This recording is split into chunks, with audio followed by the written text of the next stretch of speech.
Okay, I think we can talk now. All right. So we have a full agenda tonight, and so we should try to move through it as smoothly as possible, even if there are only three of us here. So the first item is the polymorphic contract review, and EJ can probably explain that to us.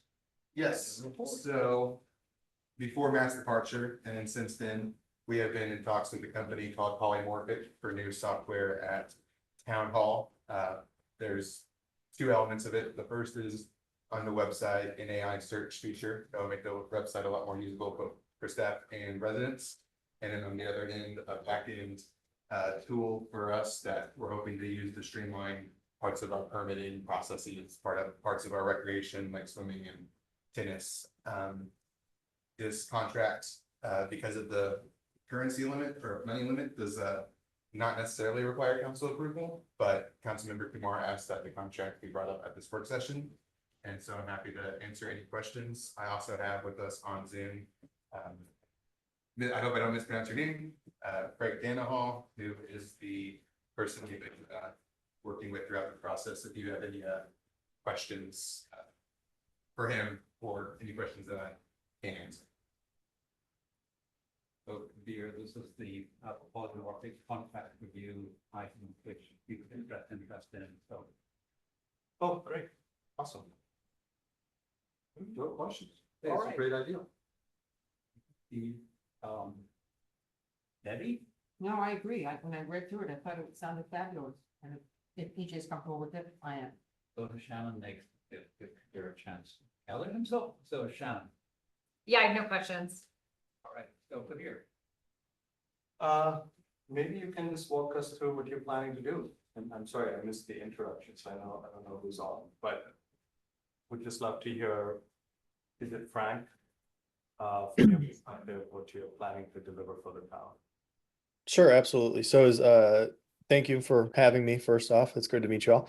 As EJ mentioned, there are two phases to the project. They are separate and then will become intertwined. So I'll tackle the AI search portion. So the AI search, it takes only your content from your website and it makes it easily searchable and gives you really your residents really good results to questions they may have, as opposed to maybe clicking through different links on the website. So our customer success team implements that with the help of EJ and anyone else that may have access to the website and web pages to ensure that we start to first get information into the search platform and then refine the search results to ensure that they are giving the correct results through trial and error and different beta testing before it goes live. So that typically takes anywhere from 6 to 8 weeks, just depending on the amount of content we have and the fine tuning we have to do with the AI model.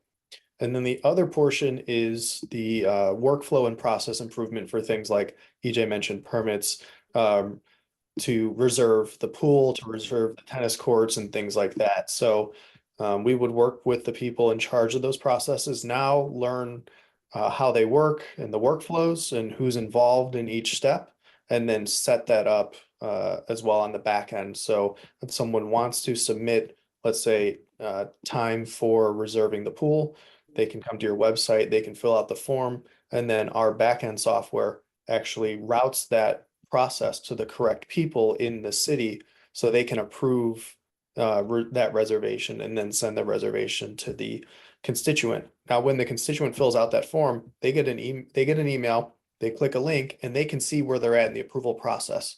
So instead of calling City Hall to say, hey, where's my permit? Where's my reservation? I submitted something a couple days ago. They can just log into the system and they can see exactly where they're at in the process. So that doesn't bog down the phone lines anymore.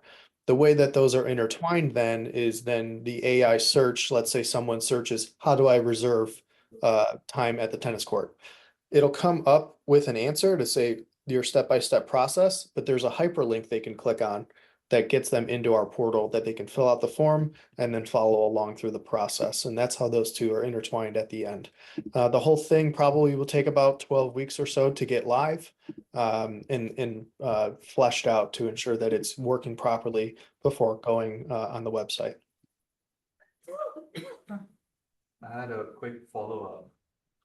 will you handle any PII as part of this process? What's PII? Personally identifiable information, so anything, basically, anything that might expose records, our internal records to external audience. So things like credit card numbers, things like that. It could be credit card numbers, but it could also be information about applicants that could be in those permit forms that could be construed as PII. I don't know, maybe Ron has a view on that as well. I'll start off and then Ron or Frank can take it, is that they do have to follow our data policy and any policies we set in. Yes. I'll let Ron and Frank follow up. Yeah, so that would include most likely things related to permit applications, copies of checks where the checks have the person's name and a bank account number. Social security numbers, but I don't think that's likely to be on our system. Yeah, it might be good to know, where that data will be stored as part of this process. Would it ever leave our servers or our computers? And then relatedly, since it's you're saying AI and machine learning, I'm assuming there's training going on and it's going to get smarter over time. So, in the process of training, where will the data reside? And then this, supposed new data or trained data, will that reside with us or will that reside with you? I Sure. think it'd be good to draw all of that out, even if we can't answer it today. Yeah, so the AI question, it's all controlled content only from your website. So we're not, our ChatGPT model is enterprise, so it does not access the internet in any way, shape, or form, and is not learning on any data set aside from your web pages that you provide to it. And over time, it gets smarter with its answers, but it never takes any information from anywhere except for your website. So when it But- comes, Sorry to interrupt, but just to clarify. So all the data that will go in is data that we have already published on our website publicly, and no data that is part of our internal permit process. Yes, especially right now, because that data isn't on the web, the private data isn't even on the website right now. Okay, yeah, so and any information that's filled out, like addresses, phone numbers, and things like that, is stored in a CRM. But that CRM is available only to you. It's not available to us or anybody else, so we can't access any PII like that. and then I had a question just broadly on polymorphic, maybe you know this. So when I introduced Park to Matt, it was a very early stage company. Do we know whether you're funded through the contract period? We are funded through the contract period. Yes, we've got about 2.5 years of burn rate left, but we'll be moving towards another round of funding in the early stages of next year to expand more. Early stage of next year, next calendar year? Yes. Maybe you Okay. can help them. Be passed. One question from me. Are you likely to recommend any changes in our website because it would be more compatible with your processes if we're done in a certain other way? Not typically. The only changes that we usually recommend is like, for example, we have a customer in Wisconsin that uses our AI search, and they were telling us that our results were inaccurate. And we went and actually recommended that they updated their police department page because the result that was coming through as inaccurate was showing the police chief who had not been there since 2019. So they actually had to update their website to give an accurate result. So those are the updates that we provide. All right, thank you. And is 3 years a minimum order duration, or you can do half a year, 1 year? So 1 year is the minimum. 1 year is the minimum. Yes. Think about it. About time we're moving on to the next topic. Thank you, Thank you Frank. very Thank much. you, Frank, very much. Thank you all. Have a great night. Thank you. All right, so the next topic is the updated Balin report, which is on the our site where. Do we have anybody from Bayland here? Yes, Chris Stepp, who presented, last week or last month. So, Welcome, Chris. Hi. Hello. All right, so Steve, are you ready? Or are you too busy enjoying? I'm ready. You're ready, okay. Council I'm just President, hungry. I've been busy all day. All right. Council President, I wonder if you would like Chris to briefly go over the updates since the last report. Before questions. Sure, yes, of course. Chris, Yeah, so we just did a few minor updates to the report. It didn't change our results at all. We added some additional information into our 2D model. We reran the model. And then we also added in the analysis that was requested for the amount of runoff that would be the reduction in the runoff should the upgrades be implemented. All right, thanks. And you also revised the cost figures. Yes. You did, right? You know, can you explain those changes? Because that was quite a big increase. We've been getting a lot of feedback from our costs and from contractors, and some of the costs I think we were on the low side when we did the preliminary report. So I went back in and adjusted those figures to be what we're seeing with sort of these types of projects. So we just did a pumping project for the town of Crisfield, and we had some real world costs come back from a bid. And so that's why those costs were adjusted. All right, thank you. Okay. The costs are out of control right now. Thank you for that thought. All right. Steve, any comments on the report? No. Okay. Kabir? Yeah, so Chris, thanks for updating the report. Could you just guide us to where in the report you have the updated? I think one of the requests we had last time was sort of how would the intervention impact the, flow of water down Dorset? Yes. And so could you guide? Sure, it's on my page council page 13 of the number report, but page 14 of the PDF because of the cover. Right below figure 7, there's a paragraph that was added that just talks to that effect of how much the runoff reduction would be for flowing down to Dorset should the improvements be implemented. So may I read that out? So with the pump Sure. operating at full capacity, the volume of runoff was reduced by 40% Correct. in the 1-year storm scenario and was reduced by 20% in the 10-year storm scenario. These upgrades will reduce flow in the area of the pump by 20 to 40% for the most common storm scenarios and significantly reduce flooding. Okay. Correct. So the conclusion is highly likely we will reduce maybe at as little as 20%, as much as 40%. Correct. So the flow downstream on Dorset, Yes. down street rather. For the pump, yeah, for the one HP pump that we selected. Obviously, if Right. you select a larger pump, those numbers will, increase. Got it. And you didn't change the size of the pump from last time? No, we estimated a 1 horsepower pump for that. Okay, and this is the,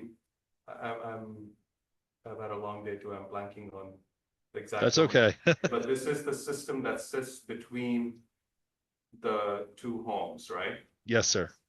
Okay.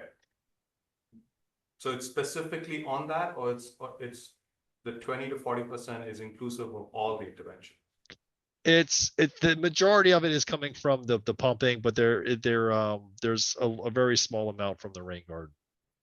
Understood. Okay. All right, and then I have follow-up to Robin's question. Could you just walk us through the cost estimates again? Guide us to which page number? And so on. Sure. Let me pull my, sorry, they keep switching back and forth between my screens here. Thank you. Cost estimate is on the last page.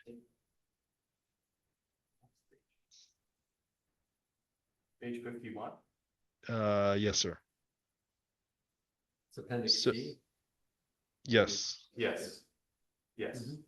And then, could you remind us the delta? I don't remember the last figures. I apologize. I don't know if others do. Do you, sort of, do you want me to walk through our cost estimate or do you want me? Yeah, walk us through it if you don't mind. Always- Sure. So again, good. these are preliminary planning level cost estimates. So for item one is pretty standard, MOB, demob for any construction project. Your contractors will incur costs for getting their equipment to the site and then removing their equipment from the site. Cost item two was our estimate for just constructing the swale. That's a pretty standard cost, about $8,000. It's really, not a huge cost there. And then we had to install the two stormwater inlets to take the flow to the pump and then the stormwater pipes. So that's items 3 and 4 are the inlets and then the actual pumps themselves and then the piping associated with the pumping. So we assume 2 pumps and then some piping. And then we have to install the underground holding tank, about 15K for that. I forget the size, which my engineer size for that, but I can look that up if you want to know it. And then the rain garden construction, so 15K for that. That's pretty standard for the cost of a rain garden. Modifying any roof drains, about $10,000. And then we propose any upgrades to any proposed dry wells in the area for 15K, and then just stabilization and landscaping for about $5,000. So the total is 130K. So because it's a planning level cost estimate, we add in a sort of robust contingency of 30%, and then a total construction cost of 170,000, and then we add in a cost for engineering, design, and permitting, which is about 75,000 to do the design work, and then doing any associated permitting with the town and the county. And so a total project cost of around $244,000. Got it. A quick follow-up. Yes, sir. So, the system that is the pump and the holding tank, Yes, largest part of this, which is the largest contributor to the 20 to 40% correct, reduction that you mentioned. correct. Am I right in assuming, or the council right in assuming that those are items 3, 4, and 5? Yes, that is correct. Okay, so that would be 62K. Yes. And so I don't know if there's a way, can you give us an estimate if we went just with that component? Yes, absolutely. Let me pull up my spreadsheet. I can give you that real fast. I just need to pull up. this. Because you would need to give us the engineering. Yes, I construction. can do that right. I can do that right now. I just gotta pull up the spreadsheet. Let me just do that. We'll be real fast. Delete, delete. Delete, delete, delete, delete. I'll adjust my engineering design. So that comes to a subtotal construction cost of 62,000, 30% contingency is about 18.6. Gives a total estimated cost for that system around $80,000. And then any engineering design on top of that, I'll just cut that in half to 35,000. That's about 115K to all in. So 80 to 100K. These are rough estimates. We get Yes, it. sir. Yeah. But And 80 to 100K, this would be a system that would reduce at least 20% up to 40% of flow down Dorset. correct. So it would impact those immediate homes and it would impact potentially flow down Dorset Yes. to other Yeah, it's homes. going to immediately those homes surrounding it where that's that low area. And then it's going to improve the drainage downstream of obviously removing the flow from the system there. Robin, one more quick follow-up. What about the maintenance of the system and the costs associated with that on an annualized basis? Maintenance, the only real, I mean, I think the homeowners would be generally responsible because it'd be on there for the routine maintenance such as clearing off the leaf litter or other detritus that would collect on the grates. In terms of long-term maintenance, it would be just maintenance of the pumps themselves, which is comparable to the maintenance you would perform on your residential sump pump for your house. So maybe once every 5 years, it would need to be maintained.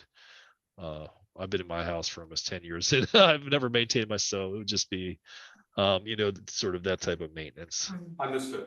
And just, this may be a question for EJ, Ron, and maybe the rest of the council. This system sits entirely on private land? Almost entirely. This specific aspect of the system too? Yeah, the where it needs to be situated, the low area is In the middle of the two yeah, homes? right between the two houses. Okay. Thank you, that's very helpful. All right, Debbie. Do the homeowners, the two homeowners, do they have to okay this? Yes, we do. I mean, we had a tentative plan to have basically a work group of homeowners, all the homeowners there on a committee. That was, sort of clear. Well, we had, if I may, we had, either they have to okay this, or we had talked about an easement arrangement. Well, right, but I mean, again, all homeowners have to agree to give the town the easement, so it. Right, and then we would need, I think Ron had intimated some specialized easement arrangement for this, if I'm not mistaken. We would prepare a written easement and record it in land records to reflect that we have permission to enter the property to install it, and that we have permission to enter the property in the future to maintain it. And it will be, as a result, the responsibility of the town to maintain it in perpetuity. Got it. Thank you, Ron. Is there any controversy between other parts of the town where they're saying, well, Dorset's gonna get this, when are we gonna get ours? Yes, There is. I think that from what I recollect from even within the Stormwater Committee membership, because we had identified 30 plus sub flood zones, or what were they called? I I think forget. they were more like 13. Yeah, but, right, but as well. Okay, There were. Maybe I'm remembering it incorrectly, but there was more than one across town. And so I think there was a desire that we would systematically tackle all of them. And I think Dorset came to the top of the list because it's pretty steep and potentially has the worst of it all, is what I recollect. Yeah, right, I mean. Dorset was recommended by the committee first because it's both very bad, as Balin has discovered. And also, it's compact. So tackling, the big Dorset Hill, it's a much bigger project because it's a much longer hill. So it's a different kind of scale then. That's right. It's possible that the others are smaller scale interventions than what we might do it. This part is going towards Wisconsin. The hill, The hill is flowing in that direction, yes. it's not the hill that's going to Little Falls. Oh, no, it's the hill going to Little Falls, right? No. The hill, the slope of the hill points towards Wisconsin, but when it hits Warwick, it is then at that point going to the fall. But are these homes, the first two homes on the left, going towards Little Falls on Dorset? So you cross Warwick and it's the first two homes on the left? They are, sorry. Yeah, they are, they because are, we had the yeah. mayor's house, remember when he showed us, that was on Warwick. So it's sort of, the orientation is you're on Dorset going towards Little Falls, you cross Warwick, and it's the first two homes on the left. Yeah, but the water that they're capturing is Is- going towards Wisconsin. No, it's going towards Little Falls. No. it isn't. Chris, It's flowing towards Warwick Place, so it's flowing Towards Wisconsin. down It's going down back. towards It's in the Warwick. direction towards Wisconsin. So then when you said 20 to 40% reduction, it's going towards Warwick? Correct. So then how would it impact the homes down Dorset? The other down. Well, the homes on Dorset are, that's just because that's the numbers of those homes. It's the rear yards of those homes. We've got to watch our time again. We've got a couple minutes left here. Turn around. It. It ultimately flows Yeah, to no, Warwick sorry. Place. Shannon, you haven't had a chance to talk yet. No, I'm good. It's just, so we're not talking about going to Little Falls at all. These are all houses on this side of, And just in that location. Right, yes. Well, But like- that's a big spend for a small catchment. but like, well, I don't know how far it goes down Dorset, cause like Dorset by Wisconsin right now, like this part of it is really flooded, like It's- flooding fast. It is the block between Surrey and Warwick, okay, on Dorset. And that hill is sloping down towards Wisconsin. That, when you get to Surrey, you reach the peak of the hill and then it slopes down Yep. towards Little Falls at that point. Right, So the flooding is flowing towards Wisconsin. What it does is the water, a whole lot of the water ends up in Warwick Place. That's where it goes. I think what would be useful then is to understand how many homes will be impacted with this intervention, because that number, is it just four or five? Five Just homes, 5 homes? 5 homes, yes. When you said 20 to 40%, that was just those 5 homes? Correct, because then the water, once it gets to Warwick Place, it enters the storm drain system and then it outfalls down across to Little Falls.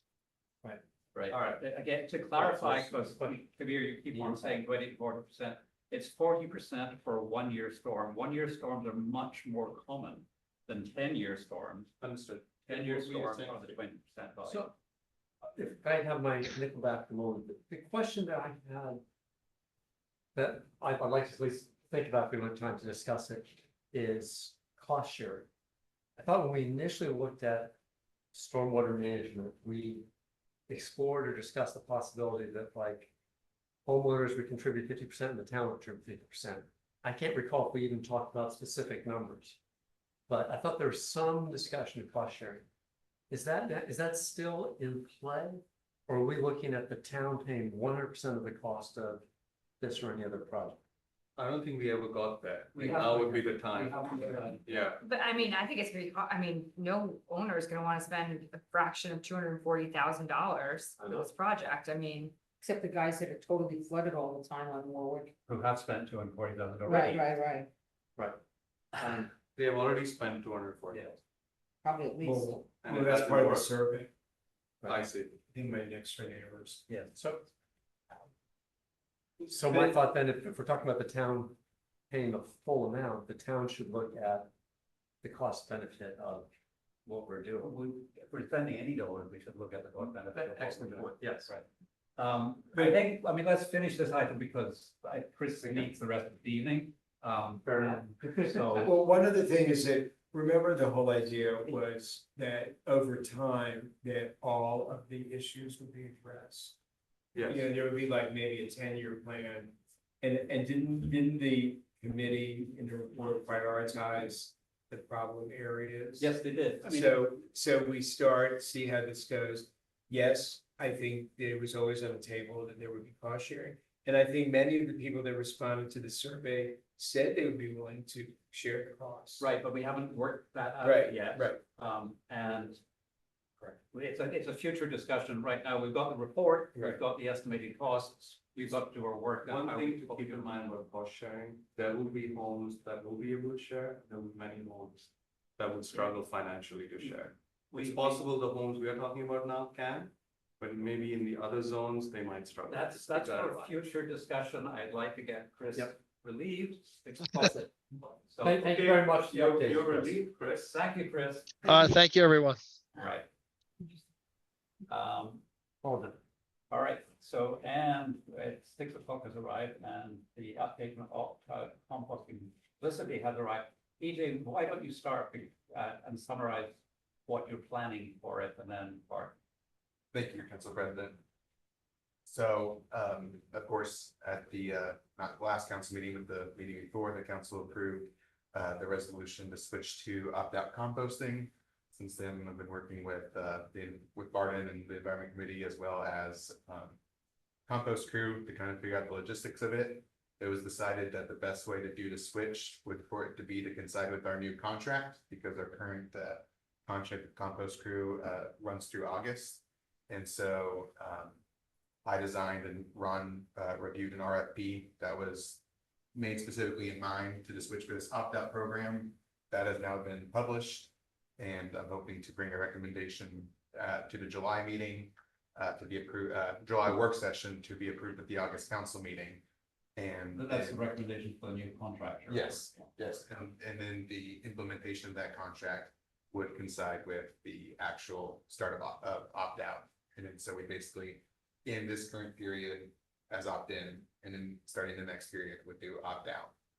And so now, that would begin, mid-August, most likely, is the actual transition.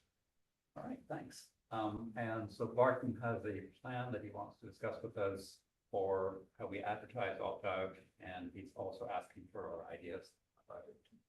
All right, Barton. Okay, do you want me to stand up or is it okay right here?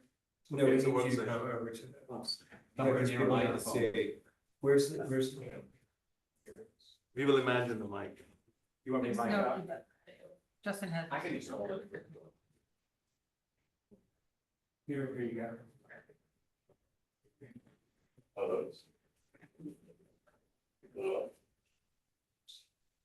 Speaker on it. That's. Okay, hello, I'm Bart Rubenstein, Chair of the Environment Committee. I'm here to talk about the rollout communication plan for the opt-out compost program. So this is just sort of a follow-up of the email that I sent already to the town council just to talk about it at a public forum. But mainly, the focus is we just want to spend as much time and as many communication opportunities to share with the town what's going to happen.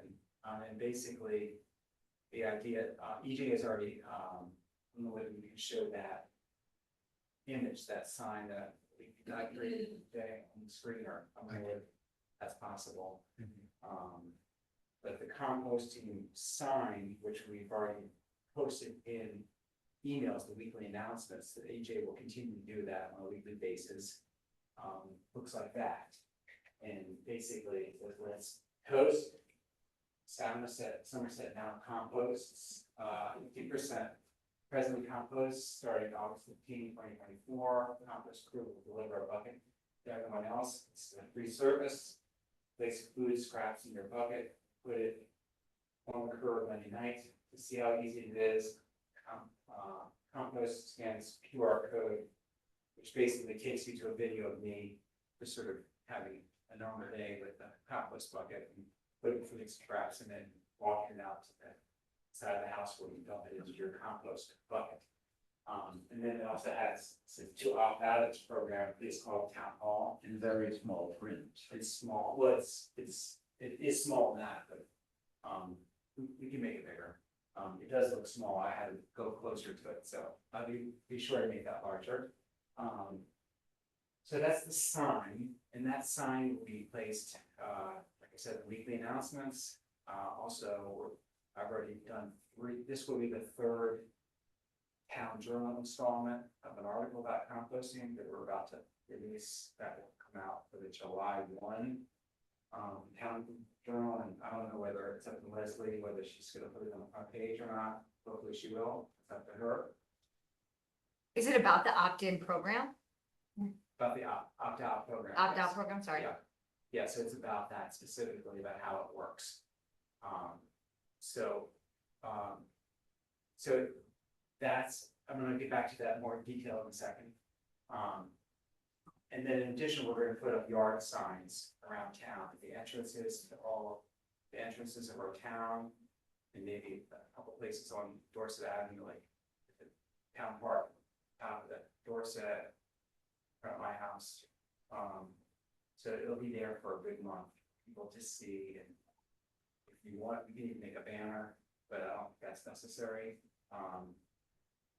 And I probably will do another, article in the next August 1 Town Journal. So we're gonna have, and then in addition, this July 1 Town Journal coming up, we're gonna have an insert, a flyer, insert of that, this particular, sign, so we're hoping that all of that, and then in addition, in this very, coming up article, in addition to the stuff I just mentioned, we will reference the town forum compost, Zoom session that we had, which gives more details if you want to learn more exactly how the opt-out program works, and that's with Alan, who's our director of conference crew, speaking about that.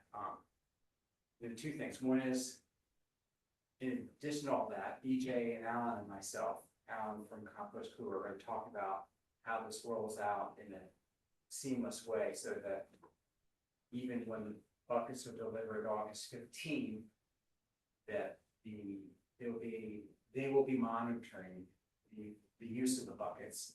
So after, let's say, we'll decide what period of time, grace period, where people will get to know if they didn't have an opportunity to call the town hall and say, I don't want to be a part of this program. They just forgot or were away. They will have the compost group contact them, like say after 3 months, and say, you know, we know that your bucket has been empty and not used. Are you interested in continuing, or are you out of town? Or, and they'll have an opportunity to respond and say, you know, I'm not interested, or it's just whatever, some excuse, and they are interested.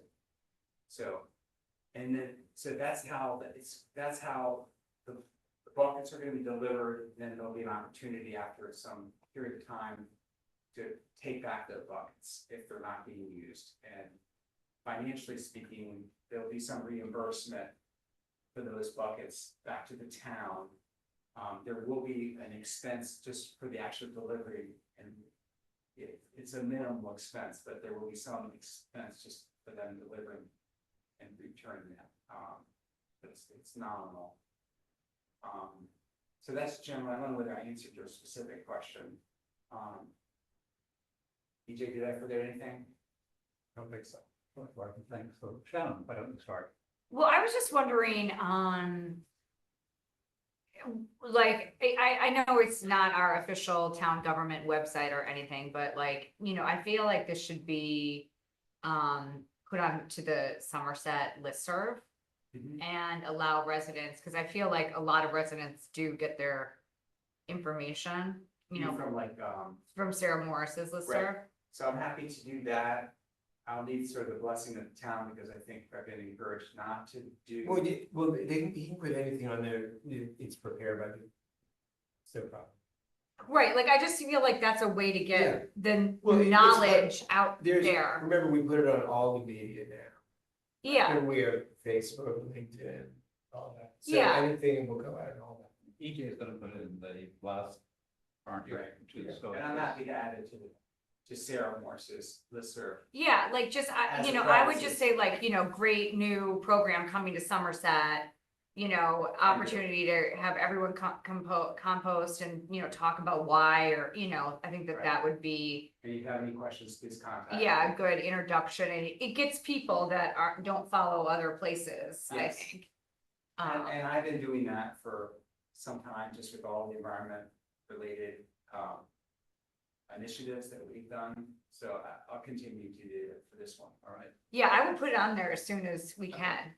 do it tomorrow. And then the other thing too, so, you know, I don't know if I don't know, you know, what kind of numbers we're talking about in terms of like, you know, if we figured out like, if no one opts in, or if we do a 10% opt out, you know, what kind of cost that would be to, the town in terms of like buckets delivered. Right. And then what we would get back from that, and just kind of estimate out some of those costs a little. And then the other thing I was thinking too is that, you know, our neighbor on the corner, of Wisconsin and Cumberland, she is, like a food sourcer. And, she would be like an excellent person, you know, to talk about composting. And, you know, maybe there should be like street representatives that if you have a question, you know, ask your neighbor who does it, or, you know, something like that. That people can contact, you know, different people on their block, their neighbor to neighbor. Yeah. Kind of doing things like that. And to your point, what I could do in this Sarah Morse listserv, you know, I could say, in addition to what I said, I was going to do, I could say, and if there are any neighbors interested in being a Q&A resource for your particular street, please let us know so that we can publicize that. And the environment committee members could perhaps be those neighbors as well. Sure, absolutely. And then, you know, I mean, it would be kind of like, I mean, it might be kind of hokey, but like, you know, some sort of like, you know, street by street or something like participation, competition. You know, where if we can get like everyone on Little Cumberland signed up, you know, I mean, I don't know what you get or when, or, you know, just Right, bragging rights or for being the most environmentally conscious street. right.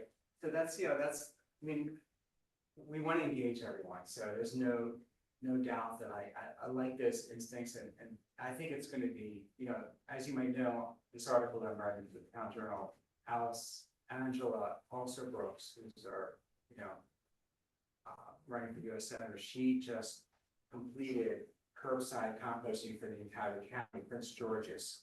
And we're like right at the cusp of Montgomery County doing that too, but we feel like this is gonna be a good push, so. That's sort of part of my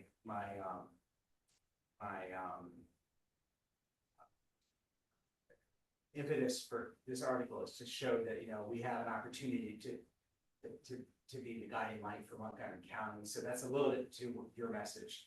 But I'm gonna think about how we can have the neighbors interact. Okay, we should move on, Debbie. Okay, two things. One is, when they deliver the buckets, I actually think they should almost be delivered to the front door. We can debate this, but if you put them on the corner, you know, like if you put it at the end of my driveway and I go, Right. what's this? I think a lot of them Good. could sit at the driveway. You can tell Alan that. Yeah, and we should put a note on it, it's explaining the program and hopefully, and it should have the Yes. opt-out thing, part of it. Mhm. The other thing is, I'm gonna write your notes while you're talking about this. thank you. Okay, what? Staff. Oh, I I think mean, part needs to be August part of it. there's so Okay, much but, going okay, on the next thing now. is really a staff question, and that is, their contract comes up when, in August? Yes, the current contract.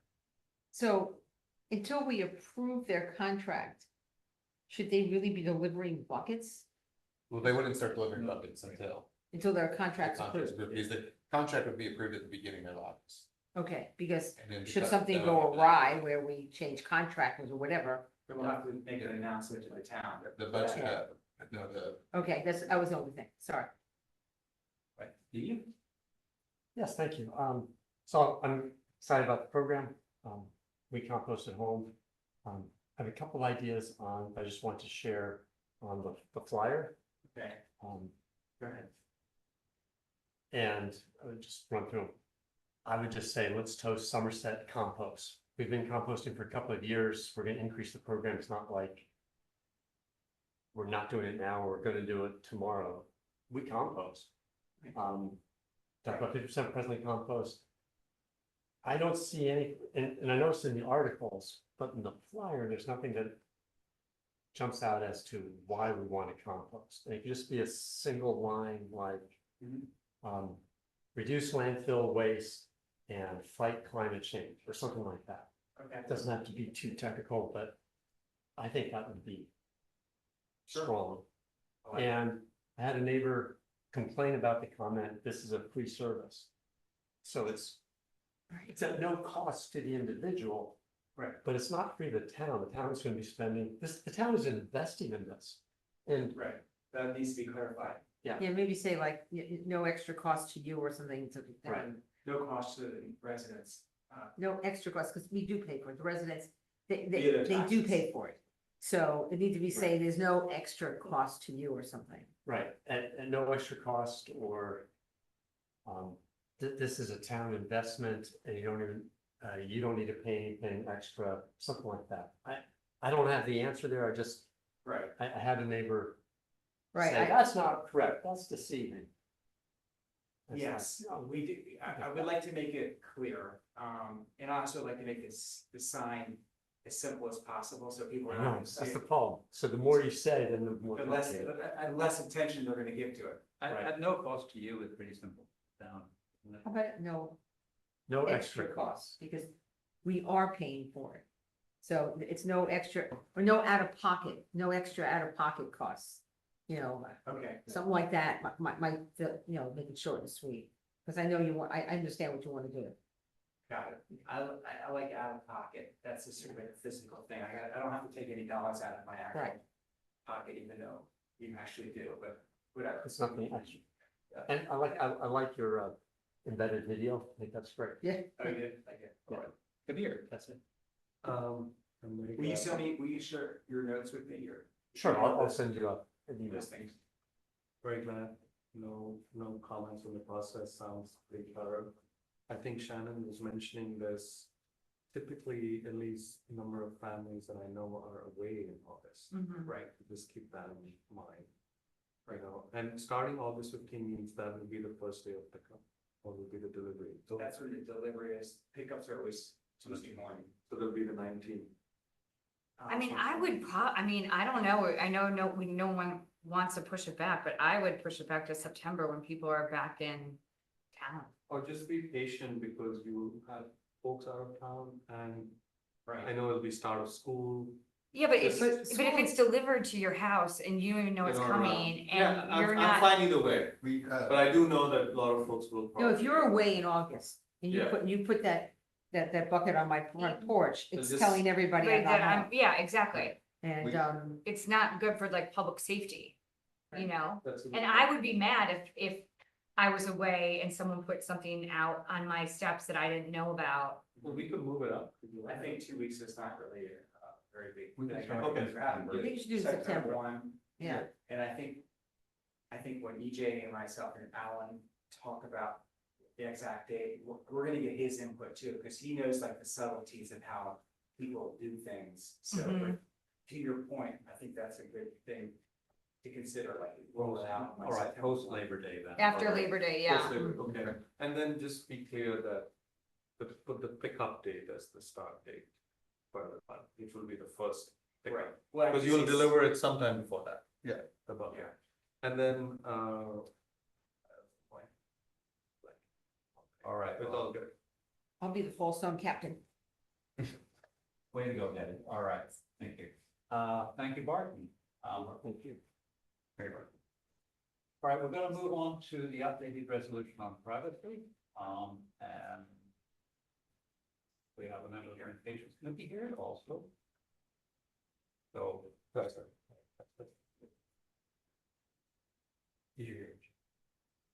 Could I begin? yeah, you can go. Yes, so this is on the agenda because, as you know, on an earlier agenda was a resolution like this. There was a bit of a mix-up with the transition from me to Matt, where I thought it had, it was a recommendation by the communications committee. I thought they had reviewed the resolution before it was brought to the council. Turns out that they hadn't, and so they requested that it be delayed until they had a chance to review it, so they did. They made some revisions, so that's what, why it's on the agenda again. So that's why it's here, and then we have a member of committee in person, and then we have another committee member on. Right, thank you. So, we've seen this in another form. It has been now reviewed by the communications committee, and so this is their version coming to us. Comments on it, start with here this time. I'm just wondering what changed. I don't know if you would like the. Sure, I can. Okay, can you pick up the microphone? Sorry. I remember telling your name. I'm Street, of course. I'm Joanne Steller. I'm a member of the Communications Committee, and I live on Grayson Street. In the previous resolution draft that you saw, there were a couple of things for context that were omitted that we thought were important. What we were trying to communicate is our proposal to codify a policy that communications is trying to follow in order to offer some guidelines about privacy, with particular attention to minor children. So several of us who worked on the draft went back and looked at what was put forward and made those changes. And what you have in front of you now is representative of those changes. We think it's more complete and closer to the codification that we were requesting. Thank you. All right, and Steve? I think this is great. Appreciate you putting the time into it. Any question, I guess, more for Ron? Can we approve this tonight? Or do we just have to wait till the council meeting? Ron can You- answer this, but this isn't up for introduction Oh. tonight. This will be introduced in July in the Okay. council. That's the answer. Thank you. Okay, Nothing else. All right, Debbie? Oh, I think it's great and it's ready to go. I mean, the committee worked really hard on this. And, I hope that when it comes to the council session, we will sail this through. And Shannon? I don't have any questions. Thanks. All right, well, unfortunately, I'm the one with questions, but I'm sorry. The question really is, what's a public meeting? And try to get there,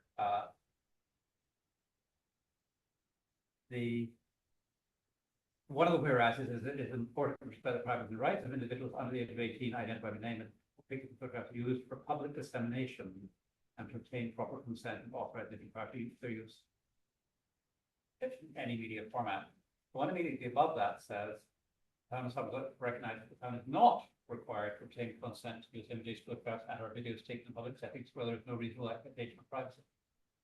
So for individuals under 18, when the photos are taken in public settings and there's no reasonable expectation of privacy, then tough luck. That's it. They're published, is that right? The committee specifically wanted to have some codification of how to treat the use of names and photographs in town communications for children 18 and under. And the reason for that is the proliferation of concern around that parents, grandparents, everybody has about publicly naming and identifying children. A lot of our kids don't want their kids' pictures on social media. And I think in our discussions, and this went round and round quite a bit, Robin, because we're not interested, we don't really want to thwart the enthusiasm around specific children's achievements or whatever that is, but we also wanted to be respectful and have a town endorsed policy for naming children and using the pictures. And that's why we introduced specifically for children, this like Right. extra step. And I get that, and that is in there, and that was the first one I read, which is that the privacy and rights of individuals under 18, identified by name and depicted photographs must have proper consent and authorization from the parents. But there is before that. Robin, I couldn't, you were talking, but I couldn't understand. All what you right, said. okay, so there is a clause now in it protecting children. Okay, and they have to get consent from presumably their parents in order for their photo to be published. But there is also still a clause in it that says the town is not required to obtain consent to use images or photographs of, and that includes children in this, taken in public settings where there is no reasonable expectation of privacy.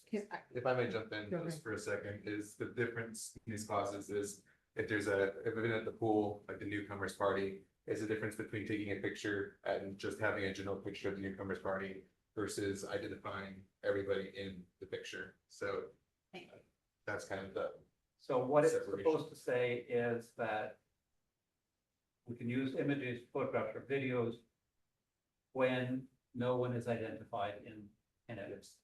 Maybe we should make that clearer. And So you could ask Ron if he can have that. Ron? Is that something Yeah. that, is that I say no. some language you can, because I understand you've reviewed this. So. yeah, I mean, Can you alter the language to address the concerns of the council president? sure, could certainly be amended. You know, as you'll recall, I initially prepared a rather detailed release that also included a release of claims that some folks found overly legalistic. So this one's been simplified. So, you know, try to strike the right balance in between there. Yeah, it's just that particular clause, Ron, Which Where- clause is that?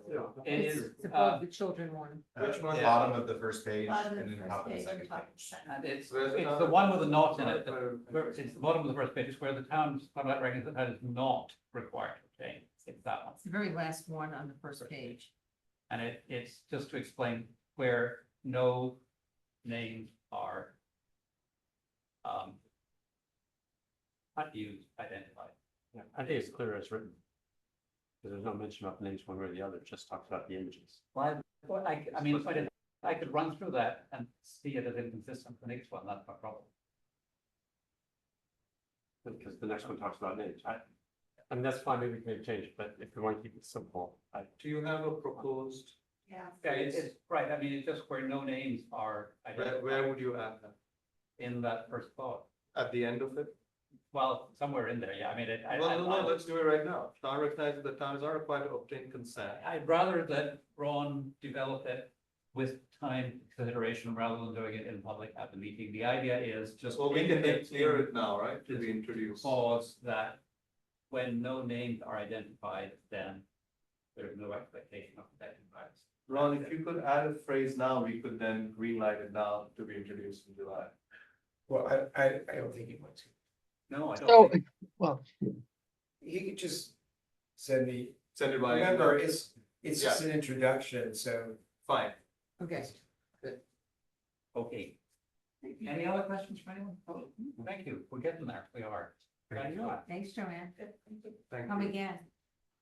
Yeah. All right, so we're gonna change the subject now to building, stormwater code changes, corrections, and clarifications. EJ, do you want to do this again? Yes, so this is kind of the result of going back and forth with Ron and Doug on kind of aspects of our current building and stormwater code. It's kind of broken into two parts. The first part, already presented by Ron in ordinance form, is an actual change to how the code currently operates that would provide an exemption for small projects, as was kind of brought up at the last council meeting. And then the second part, worked more on by me and Doug, doesn't actually change what it says in the code, but just clarifies it to make sure that it's more concise and easy to follow. And it's and it comes about from the questions we get a lot from applicants. The kind of, for example, there's so moving some things around, and then there was some examples of things pointing to the wrong section in the code. And so just doesn't change anything major, but the hope is to make the code more readable and concise. Right, well, there is, there's a suggested language for exempting small projects. That's the first part with Ron, and so I don't know if Ron wants to comment on the first part. sure, this is just presented for discussion with respect to our last variance request. The council indicated that there was a general intent not to require a costly stormwater drainage plan for a small improvement project. And the waiver or variance was granted based on that hardship, that the cost of the project didn't justify the cost of a stormwater drainage plan. So if you wish, we could codify that. I don't know what the dollar amount should be for the exemption, so I left a blank there for the council to discuss if that's something the council's interested in.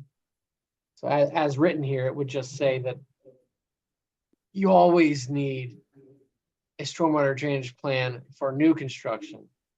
But for additions and projects that create 150 square feet or more of new area, they're exempted if the cost of that project is under a certain dollar amount, which would have to be demonstrated by the applicant by presentation of a contract or cost proposal for their project. But any information that would guide us towards a certain dollar amount, like recent small projects, what their costs have been, or, I can, all right. Any other thoughts on this, folks? I mean, the other thing that Shannon, you've been talking about is needing to change the permeable language, right? The permeable driveway language, because we've had, two different, approvals now, neither who would put in a permeable driveway, and we let them through. what I was thinking is we could change it to something along the lines of permeable driveway or, mitigation to the extent that a permeable driveway mitigates the runoff. And that might capture it. Like, both of them did do that, they both did mitigate. Ways that would capture it. Yeah, like an equivalent, because I don't think that. You know, it's just not serving us like in the way that it was intended, because everyone is changing the slope and making the slope be unachievable to do a permeable driveway. Yeah, well, we've got language on that already in there, that if they change the slope, we hold them to the original slope, in doing it. That was Steve's doing, right? Yep. Good job. But what we have, I mean, what we've encountered is hills sloping the wrong way, and hills that are too steep, and that are genuinely too steep, not because they've altered the slope. And so let's have them mitigate runoff by means other than a permeable driveway, but to the extent that permeable driveway would, and that. Yeah, I think that's good. And then the other thing that I was just saying was that if someone's just replacing their driveway, I don't think that it's fair that they have to replace it with a permeable driveway if they're not doing anything else to their house. I mean, I think that we can encourage it, but if it's a substantial cost difference between just replacing your driveway and they haven't done anything else to, their house, I think that is, I guess subject to variance, because it would be a big fee, like a hardship fee. If you're looking at two different driveway choices. The small project exception might get them out of it. And we need data on how much these costs are, but I mean, Well, yeah. Sorry, can I'm not in favor of the cost cutoff approach, I guess, per se. That wasn't what I had it in mind. What I was looking at was more of a scaled approach to the study. Because it's the issue is getting a professional engineer to do an engineering site design that's expensive. But for a small project, I don't think we need to require folks to do it. I don't think we need to pay for Balin to review it. All that I want to see is someone say, we want to expand our rear deck by 200 square feet. I just want to see a simple spreadsheet. They could talk with our town engineer or a town manager that says, well, 1 year storm, 2.1 inches by 200 square feet. That means we need to put in a rain garden or 2 rain barrels that can capture 200 cubic feet of water. Done. That's it. That's all I want to see. But this would just let them completely off the hook. It's like less than $5,000, whatever, and they do nothing. I still want them to do something. I don't want them to spend a lot of money on a study. I like Steve's approach. Yeah. I like that a lot. Well, because there's a huge difference between 150 square foot addition and a new 8,000 square foot house. Right. So I'm looking for a less formal study. I don't know if Ron has any ideas on how we could I've formally seen, describe a less formal approach. yeah, what you're explaining there. I believe I've seen something similar at the county level where they have a spreadsheet which provides, if you're disturbing this much area, here's the water drainage planning that you can implement. We could have something similar. So if you've got 100 square feet, you can do A, B, or C. So A can be a rain garden of Y feet, etc. We'll probably need Chris to help come up with the options there. I'm assuming you want to allow more options than just a rain garden. Yes. But yeah, I think that's possible. I'll try and track down what I saw at the county level. Any other thoughts on it, Kabir? No, I think that sounds reasonable, and I think the changes in this draft ordinance sound reasonable. And I think Shannon's proposal that we revisit whether one is doing a driveway and one needs to do this also sound reasonable. So all of the above sound reasonable to me. Yeah, I mean, what you're saying really is that there's a small project exception and there's also Steve's approach. I mean, aren't they incompatible? I mean, Steve, what would you? Shannon is saying specifically I heard you say driveway, right? So I think you were saying if someone just wants to do a driveway, should they be doing this? So that, Yeah, like I don't like the wording that like every new, or you know, every driveway that goes in town has to be permeable driveway, because, you know, most of the people that it is affecting are finding ways around it. And then the people that it's left with are people who are just trying to replace their driveway because and they we need face to. additional financial burden just to do this Ye- driveway. Yeah, that's, That resonates. Something to revisit, because I think our original intent was try to capture new stuff that's happening. Right. That creates, impermeable surfaces, trying to capture new construction or new driveway. yeah. So maybe we need to rethink the new Yeah. driveway piece, given the financial. Yeah, because most people now who are building new homes want a driveway that goes down the side of their house to the back, where they're putting in a whole nother structure for a garage. And so like that's a substantial amount of concrete that ends up going in that doesn't count against the county's measurements for impermeable surfaces. Regulating that makes sense. Yeah, and so, but yet, no, not one new house has been able to put it in. So, you At know, the same time, if someone came in with just a new driveway, they would be forced to do this. And it would be expensive. I think that's something worth double clicking on, as they say. Well, and what you're talking about, Shannon, also supports some discussions we've had in the past. And I think Matt mentioned what some other towns do, where they have a different approach in the building code that looks at the amount of impervious surface as opposed to just specifying setbacks and percentage. That's been our That's a original, bigger that's a project. big, yeah. yeah, I bigger mean, I process. totally think that we should change our structure of how we look at that, and we should include driveways, screen porches, you know, pool, whatever, you know, like the things that are not counted in the whole scope of a project. Yeah. And it's not, you know, it doesn't count for the amount of land that you're, you know, whatever I'm trying to say. That may changing. ultimately be more fair, frankly, Yeah, if we do it that way. And those stormwater code changes we did, we always said. We're running Yeah, away, not- we're Can I running away please from finish, the Robert? item. Can I finish my sentence? Sure, yeah, I'm just trying to say we're running away. That we did the stormwater, can I finish? We did the changes so that we could revisit them in case they're not working. They're not meant to be.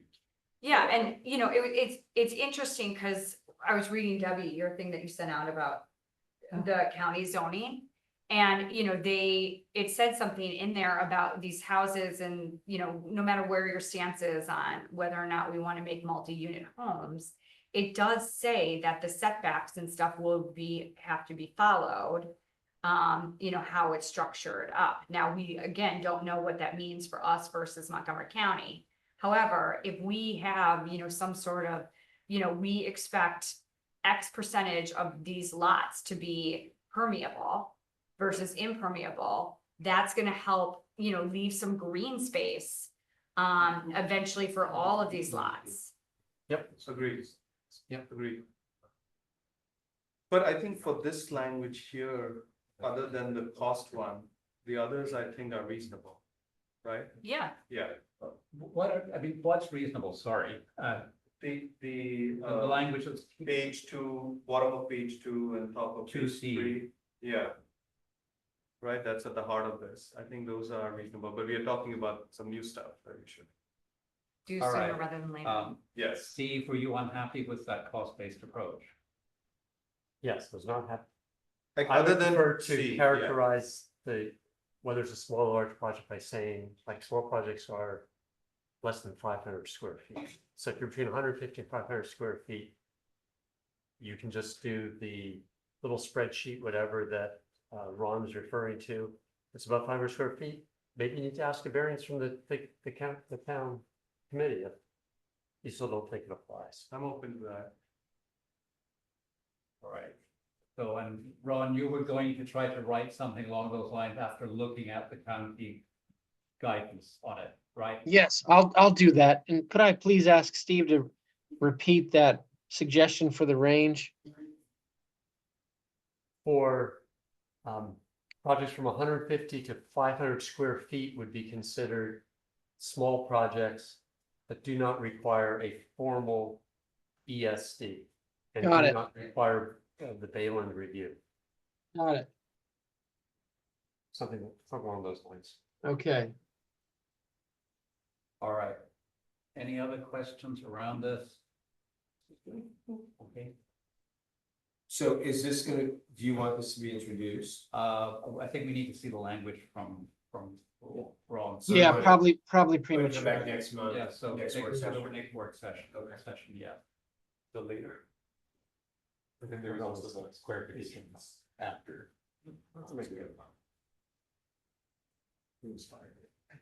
All right, That's because there was also the code clarification recommendations after Ron's. yes, right, yes. Do you want to go over those just now, or we just do it more next week? Ready?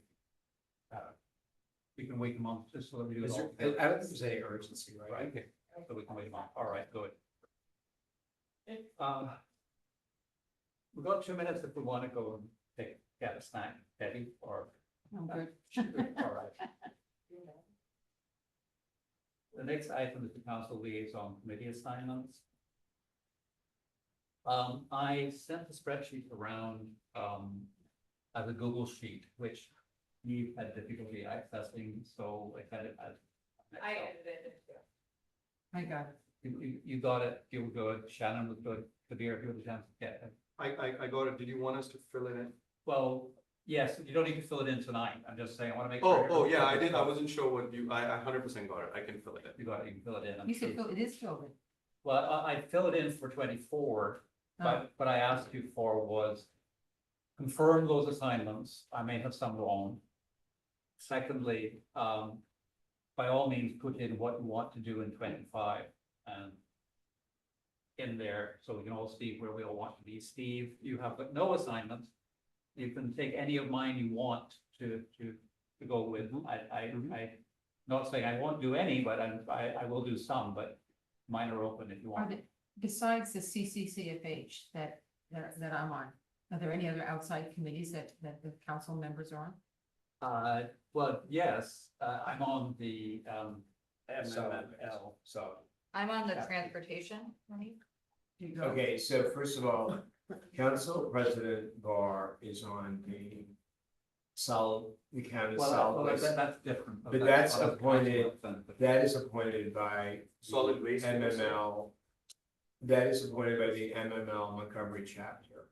So that really is something that he's doing Beyond, as a volunteer. yeah, it's separate The, from council. the, Extra. so the only items that traditionally have been approved by the council is your own assignments, liaison assignments that are in the code.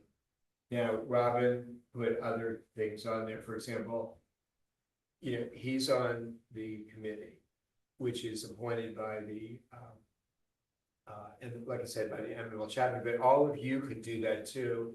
There are other opportunities, there are other, county commissions that have a designated municipal rep. Then so the position that Shannon has, that is, a slot, that's a county committee, Friendship Heights Transportation Management District Advisory Committee, where there is a slot designated for Somerset that is appointed by the county executive. But what the county executive has always done is asked us because I mean, he could appoint anybody from Somerset, doesn't have to be an elected official, but over the years, because I was on it before and former Councilor Farley was on it. And so, but what we've done for the last many years is I've nominated somebody and council's approved. But that's just a process that that isn't written down anywhere. And then the Friendship Heights, the Citizens Coordinating Committee on Friendship Heights, that is just something that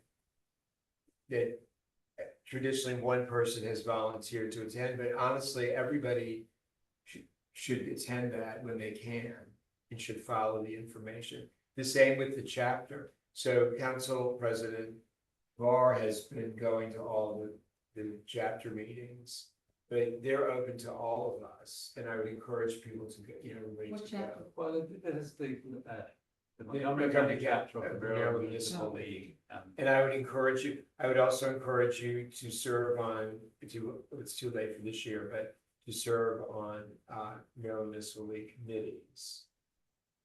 There are many of them, but those are all, and then, so years ago, until they changed the bylaws, we had a designated person on the Bethesda Fire Board, but they changed their bylaws. And I think isn't it? I mean, do you have a list? Is there anything else that you think? I mean, I know that we have a list somewhere of all the former council president Shaw. I think there might have been a liaison to the Helping Hand, maybe. We have that blue screen Helping Hand, so anyway, that's just sort of a history. Do we know, I mean, there's several groups that don't have any chair. Are those gonna continue on? That's the next That's the next, thing. that's the next topic. discussion. Oh, So to-do items to fill. Right, yeah, right, so my timing is this, we'll make the assignments at the next work session, at the July work session. So that means that between now and July, you've got to edit the worksheet, put in your selections for which committees you want to be at, the liaison for. And if there are any conflicts, we need to resolve them. Because it's a public document, except for Steve, everybody can see everybody can see who choosing what. Yeah, just. My system just locks out Google. Oh. It's a security thing. Makes sense, you're the mid. All right. So I will forward everything to Steve and share Steve's stuff with you as a way to make sure that everybody has it. Any other questions about that? I think we might have a longer discussion on the next item, so move on to that. Oh, one other thing, yeah, sorry. Jeffrey is suggesting that we only have liaisons and no alternate liaisons, and I'm okay with that, but their code says we need to have alternate liaisons. So we should modify the code. I agree. No problem. Well, why don't you have that discussion in conjunction with it? Because it's possible that maybe two people want to liaise to a committee. Once you find out who wants to do what. And so what it could be changed, it says that there shall, I think the way Ron drafted that, it says there shall be, it could just be changed to may.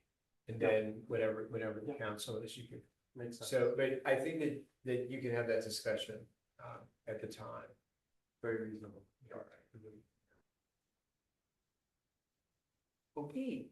And the other thing I noticed, which is agrees with what Jeff is saying, is that the chair does not have to be a member of the committee, which means that a council member could serve as the chair. That takes you on to the next item, which is only a discussion on committee reform. And Debbie, you were leading that, weren't you? It was, wait a minute, so I've been thinking a lot about our committee structure. And I've talked with EJ, who actually came to the table with a lot of the same thoughts I was thinking. We have too many committees. We can't staff them. If you look at the list, you'll see, you look at the list of that Robin sent around. I know you can't, Steve, but it says things like, no, there's no chair on the traffic committee. The revenue committee hasn't had any recent meetings. Audit committee, all positions are vacant. I know in the communications committee, we need. Let me just say one thing, the audit committee is actually in the charter, Okay, and that is a committee that. you're right, I forgot about that. But Right. that's a committee that is not really similar, the way it's set up, it's not so much as most could go. So that's something that had been on Matt Trollinger's list of something to reform, but to change that, we have to do a charter amendment, so, so that's sort of an aside. It's an aside, okay, So So- so I don't think we need to worry about that committee. okay, I was Right just, now. I just sort of throwing it out. But I'm glad you brought it up. It doesn't really, everyone can Yes. read the list except for Steve, but, No, he has this oh, you got it, he has the oh, document. cool, Yeah. cool. Yeah. Steve He just said- doesn't have the spreadsheet. Okay. You can't see our edits, but yeah. Okay, so the discussion I would like to have is, what do we do with these committees? Do we keep so many committees? Do we collapse some of them together? Some of them belong together. An example would be public safety and traffic. And we can't even get a traffic committee together. Do we really need a history and archives committee? Maybe when somebody comes up, we need a Somerset volunteer who wants to work on history, but it doesn't have to be a committee. Because once we have a committee, we really need a few rules wrapped around them. We need to know, when do they meet? Should they have like we have our regular meetings? Should a committee do the same? These are just questions. So I'm losing my train of thought. Wait 1 second. We have a list to say. I think it's time to sunset some of our committees and put some of them together. For another example would be, I think we should have a recreation committee. I think it should be pool, tennis, swim team, and if we did pickleball, just saying, okay, that was a joke. I just disappeared under the table, Right, anyway, that was a joke. Well, I think another merger you talked about is parks and natural resources and Right. environment. Right, so, we can noodle this out. Everyone might see it a little differently, I don't know, but it's just, EJ and I have gone back and forth on this a little bit. And I think it also then would cut down on how many committees we have to be on. So there's that piece of it. And one other thing to think about is, who chairs these committees? Should we chair the committees? Should we still have our volunteers chair the committees? I don't know. So it's a conversation I would like to have. So maybe we can go around and people can, EJ, you want to add anything before we do that? Did I get it? Okay. Maybe we can go around and get some reaction to this thinking. And remember, it's just thinking. I want to have a conversation. So I wholeheartedly agree that there are too many committees. For a town of our size, clearly we don't have enough residents with the time and interest to support all of these committees. And I think that's just, we should accept that reality. So I agree with that, and I agree that that there are really two approaches then. Some we just sunset, maybe others we combine. And I think you had a great point too on the combinations. There could be some, what's the word? Synergistic benefits in some combinations, like we had a recreation committee that could help the council work more broadly at tennis and Pickleball. swim and e-ball. Right.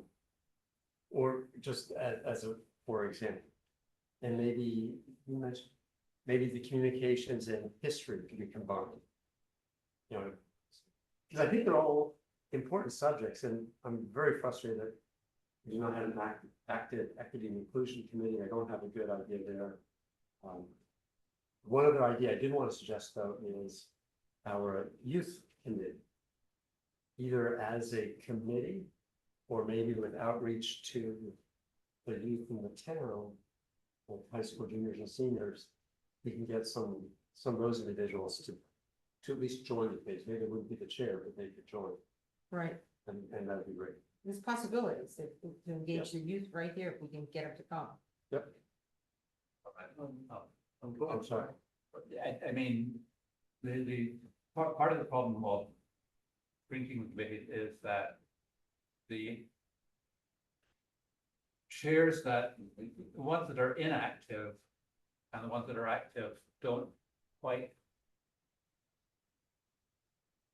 coordinate well with the way we want to structure them, is what it boils down to. In other words, Parks and Natural Resources is an active committee and Environment is an active committee, but they're both holding meetings regularly and doing stuff. It'll be heard tonight, in fact. Communications is an active committee, very much so. We have that tonight. Public safety is an Let's not active use that. committee. But combining the, But- you know, the number, but the committee could be a larger committee. It's, It could be split into subcommittees, but I think that's what she's talking about in terms of timing and staffing. so it's a single liaison to one super committee, but you get 2 meetings out of it for the 2 subcommittees. Actually, that was not my idea. Or not necessarily, That was not my but I idea. mean, My idea was one committee and we yeah, married. but for example, I don't even know, I mean, the environment committee, how many people are on it? Like 3 or 4, and the same with the other. What, 7? So, I mean, the committee could be 15. I think it's 9, that's the maximum. Okay, well, that can be changed. Yeah, that can be changed.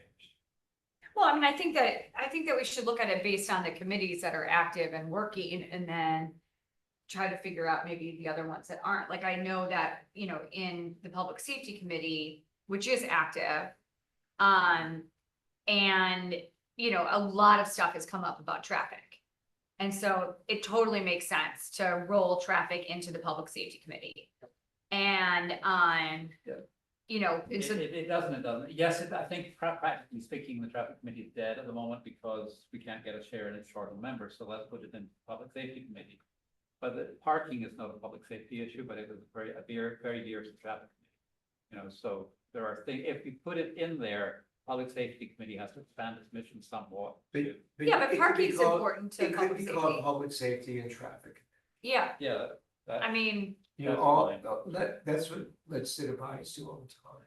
yeah. Change the name to, and you have that in the mission. And then, you know, I think the pool committee meets very regularly, you know, and, you know, I don't know if, like, I know the tennis committee that I'm on meets very irregularly, you know, but it's fine, you know, like everyone's good with it, you know, we don't need more meetings. But I guess what I'm thinking is that if we're gonna take a look at this and change it, let's say we put recreation all together, we should re-envision what this committee's supposed to do.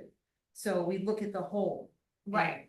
Well, I mean, I think that the pool committee is probably a different animal because it's been so wrapped up with American Pool Contract. And so, you know, maybe there's a way that, you know, now that we've got EJ and Justin. Justin and, you know, that you guys handle, you know, that part of the pool committee goes away from the pool committee. It's not supposed to though. They do handle that. And you know what? Somebody's not supposed to. The pool committee is not supposed to be, it's supposed to be deal with the everyday things that happen at the pool, Mhm. not the contract. Well, and the residents' interests, Right, exactly. That's what it's supposed to be. not the town's management, which the town We have is management. involved in. Right, okay.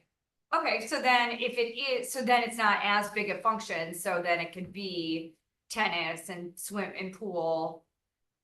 You know, maybe parks, Parking.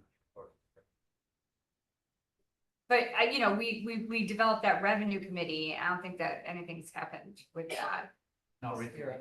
We could combine revenue with budget, I suppose, that would be. Well, I mean, I don't think we need a revenue committee, like, do we? I mean, I think it's there's. a nice idea. I think Kabir could talk more Do to you it. want me to add to this discussion? I was thinking, I think it's a good idea to evolve committees.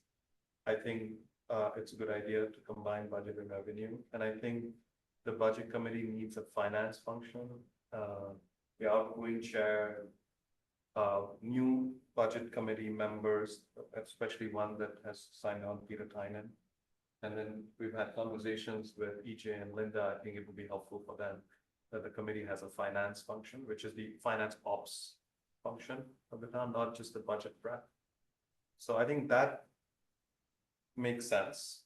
I fully support that. I do think it would be sensible for certain committees to have council members as chairs when it's very critical functions, like finance, what it's worth, which we've discussed in the past. I think and I think Shannon's point about public safety traffic, I'm not familiar with those committees, but it makes sense to me. I think, there are committees where they're driven by very strong members of our community. They care deeply about that issue. They actually have delivered great value as members of those committees. I just want to table that, like Bart, right? He was here earlier, he's done a lot to advance the agenda on the environment. I think Matt, as a pool committee chair, has done a lot to advance. Like we have the Olympics, we have food trucks, it all comes out of the pool committee. Swim team from my wife is on the committee, and I think Shannon, you're the liaison. What I can observe is that it is not an annual committee, but like when it's active, it's pretty intense. It's a lot of activity, appears to be. But do you think that, They kind of work but do you think amongst each that, other. Yeah, so like, your I don't husband, really your do husband, anything your with B is a B rep or whatever. Yeah, yeah. So what I'm saying is that just I appreciate where you're coming from for like recreation, that we can expansive view. It's been an idea that's been around. But keep in mind that these residents who are passionate about this and they care, so we may have to kind of midwife this in terms, differently than other processes, like the finance and public. let me throw one thing at you, when you say, the swim team, they are their own little entity, and I get it, having been the swim team rep. I know what they're doing, but if the swim team chair, let's say, Yeah, had a seat at the table at the recreation committee, yeah. then No, We no, would- I hear you. you know, I'm just, it would make it richer. I you hear know? the, I'm I not support saying- your argument. I you get know. it. I just want to highlight But I'm just saying. tabling the obvious. Well, actually, years ago, the pool committee, the way it was written, there had to be this is before it was all formalized, but it used to be that the swim team rep or something was, Right. but that's before we had a swim team committee, and actually, we're, the way the swim team operates does not really fit into a committee structure. So we started working with Jeff Mascott some years ago, and I've talked to Ann about coming up with a model that, so that it wouldn't be, because they can't really function as a town committee. It doesn't work. Right. Yeah, So we're gonna, so soon we're gonna be presenting that. Ann and I've talked about it for months, so. All right, how about this idea that, because this is going to be an extended discussion. How about we form a committee of council with some members or all members, it doesn't matter, who meet on it, come up with a plan to present to the council as a whole on changes in committee structure. may I suggest one thing, Robin? I think that we could move forward with some of these ideas sooner rather than later. I think the finance committee idea is a logical one, and we can move, if I can finish, we can move forward with that. I think the public safety idea sounds like a reasonable one, right? With few issues to resolve, we could move forward with that. Just putting it out there that we can do this in phases and start acting on it. I mean, I think if we could form a committee to do this, we You're could gonna do it in form a a couple of committee months. Look at this For committee. ourselves, yes, Yes, all yes, council. A subcommittee of Well, the but council. remember the Open Meetings Act, you only can do it if you've had a two-person working group. Well, but Isn't no, that right, we Ron? can We can Yes. make them. The working group that we work with EJ. Yeah, See, I don't see why we that's- don't do that. you'd have to, Fine, if you want to do that. you have to be careful with the Open Meetings Act. So there can be, as the mayor said, a two-person unofficial group to work on things. But, if you formally create another agency that's composed of two people, then, anytime they talk, it's going to be a meeting under the act. You don't I want to think do it's that. I think it's better if groups meet with EJ Was my and point. then share information, come up with a proposal. Yeah, that would be my idea, is that two of us meet with EJ. We then, hash out a proposal, we bring it back to the council, we hash some more. I'm happy to work with you on that. Sure. Well, I think other council members might want to say something. I don't know. Steve, Shannon, is surely involved in it. I do not want to be on that committee. Oh, I don't, so- I'm gonna email Because some of ideas that to idea. EJ. Everyone can send ideas to EJ. Yes, EJ yes. can compile Oh, them, I like that. give us a little Let's do that. summation. And in fact, for the finance piece, we have been working on a proposal, so I can send that. Okay, so let's all send our stuff to EJ. Let's do I it. will volunteer to help him organize it and bring it back to the council. Super, excellent. Time, when is it? Oh, this was. By next week. Well, it's. Let's finish it by the end of the week, right? Okay. What else well- people do? Well, I would say by next week. before the next working week. Before the next Yeah, I meeting. probably won't be here the next one. I have to adjust this page. Sorry, it just driving me crazy. I'm like, can you pick someone behind Robin? So what about by the August work session? All right. The August meeting. Really, that's 2 months. Yeah, that's. All right, Not so gonna be it's- here. all right, okay, all right. On airplane. Okay, so it's all ideas to EJ then on that, and, any other comments on it then? Anything anybody sends to EJ, if they copy me on it, I'd appreciate it so I could think Well, about it. Perhaps I'll coffee send it. for here. Yeah. I actually gotta be careful about. Or just BCC people. You'll BCC everyone, no problem. Shannon, you're BCC. All right, we're, Don't we are ahead of time, which is wonderful. Never say that. Well, it's probably, I think it's important. All right, pedestrian safety working group. Oh, yeah. Has it started? Oh, This is a chart. oh, this is. What Kumar largely, or Bunny has largely driven this. He has developed a draft charter for the committee because Matt Trollander was supposed to do it, but somehow he dropped as he left town. He off to Tennessee. So. Yes, okay, all right. So, and Kumar is here apparently, so he can explain the charter better than I can, so, Kumar. Yes, thank you. I'm not on camera today because of my face is a bloody mess after a minor boating incident on Saturday. So thank you very much for devoting time to this issue. I did send a memo to the council accompanying that draft charter, but I don't think it made it into the packet. It's under the charter. I put the charter up front and in the Oh. middle. Oh, okay. Thank you. Just as background, we had proposed a pedestrian safety working group to the council in March. And the idea I got was that the council was amenable to it, but they wanted a draft charter. And so we've drafted it and we're requesting that the council approve a draft charter so the mayor can then appoint members, the council can confirm them, and then the committee can begin its work, or the working group can begin its work. I can give you more background on it, but I think you've already had a lot of information on it. And I think that the idea is that this will be similar to the stormwater management study group, that it would be just a task force that would then sunset. Isn't that correct, Mr. Chair?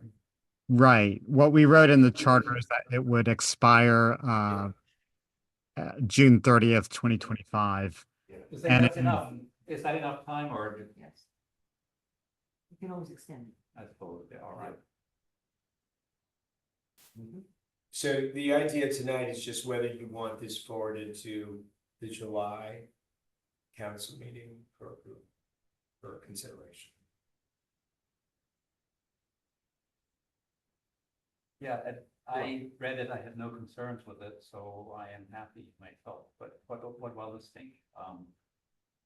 Debbie?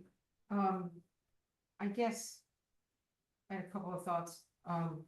One was, I don't know why we have to have a charter and to do this, why we just can't have this working group get together, you know, and make and make recommendations to the council. Because of the laws. This is the laws, Yeah. okay. So I just think it's just, oh, it's too much bureaucracy for me.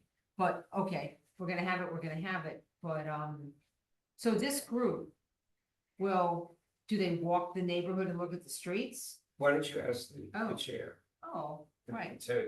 chair, sorry. So is your idea here that this group is going to walk the streets and give, give a comprehensive report to the council that we should act on? Is that what this is? Well, I think it could encompass a number of activities. One could be doing those kind of inspections, although I think some of that's already been done through that Dewberry report. And Lucy Freeman also went on a walk around of town with the town manager. So I think there's maybe a list of defects there. But there are some other things like data gathering of things like speed, volume. We could do surveys of the public education and awareness raising, making recommendations about infrastructure, signage, signaling devices, and maybe even enforcement through potentially stop sign cameras, although they're not authorized yet. But so I think it would be more of a sort of a comprehensive look at public safety issues. I mean, pedestrian public safety issues. So let me just add something. I think this is a great idea, especially because it's a specific mission for a time certain. But also, it mirrors what the county's pedestrian safety group, which I think is ongoing, right, Mr. Chair? Right. And I think that they can mirror the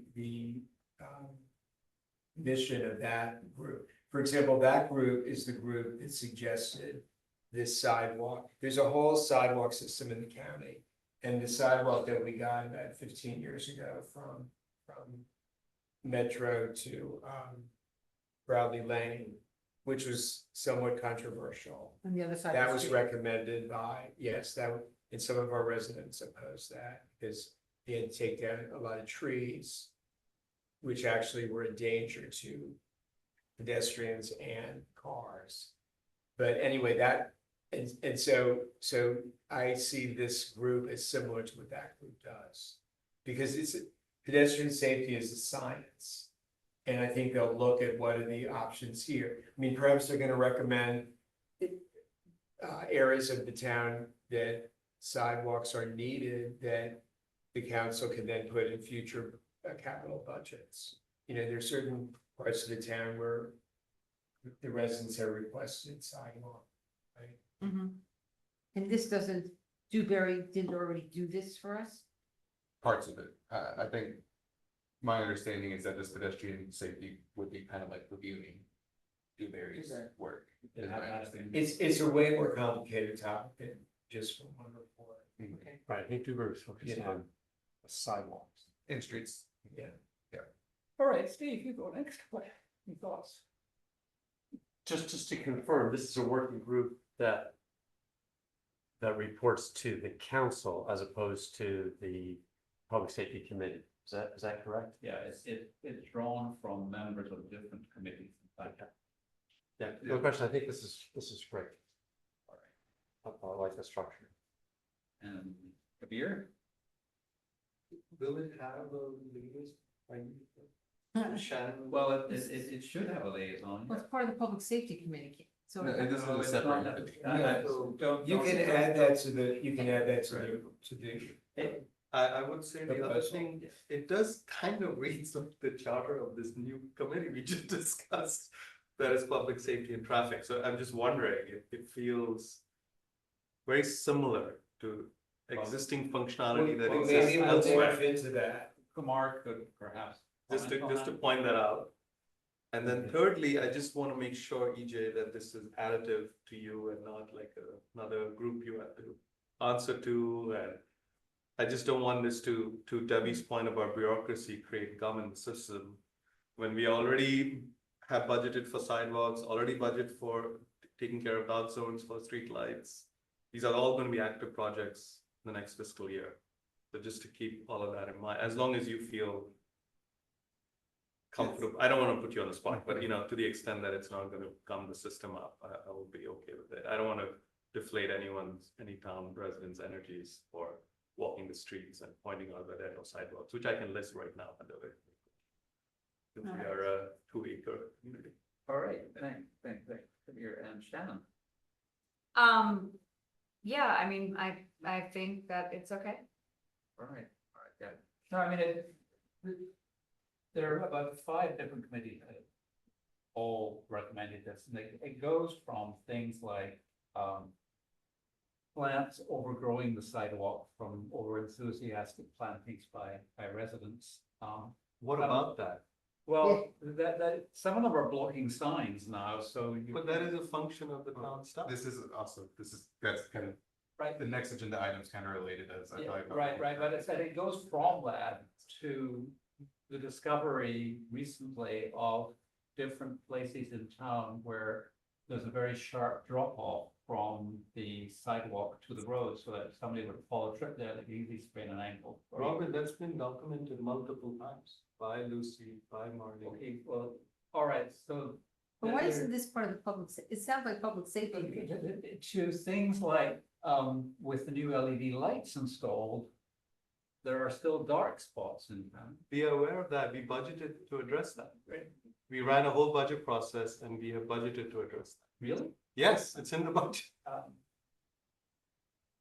You approved it, all of you. All right, so, I mean, but the traffic calming measures I'm reading, there's a whole lot of different angles to this. If I was more convinced before, I'm less convinced now as you ran through that.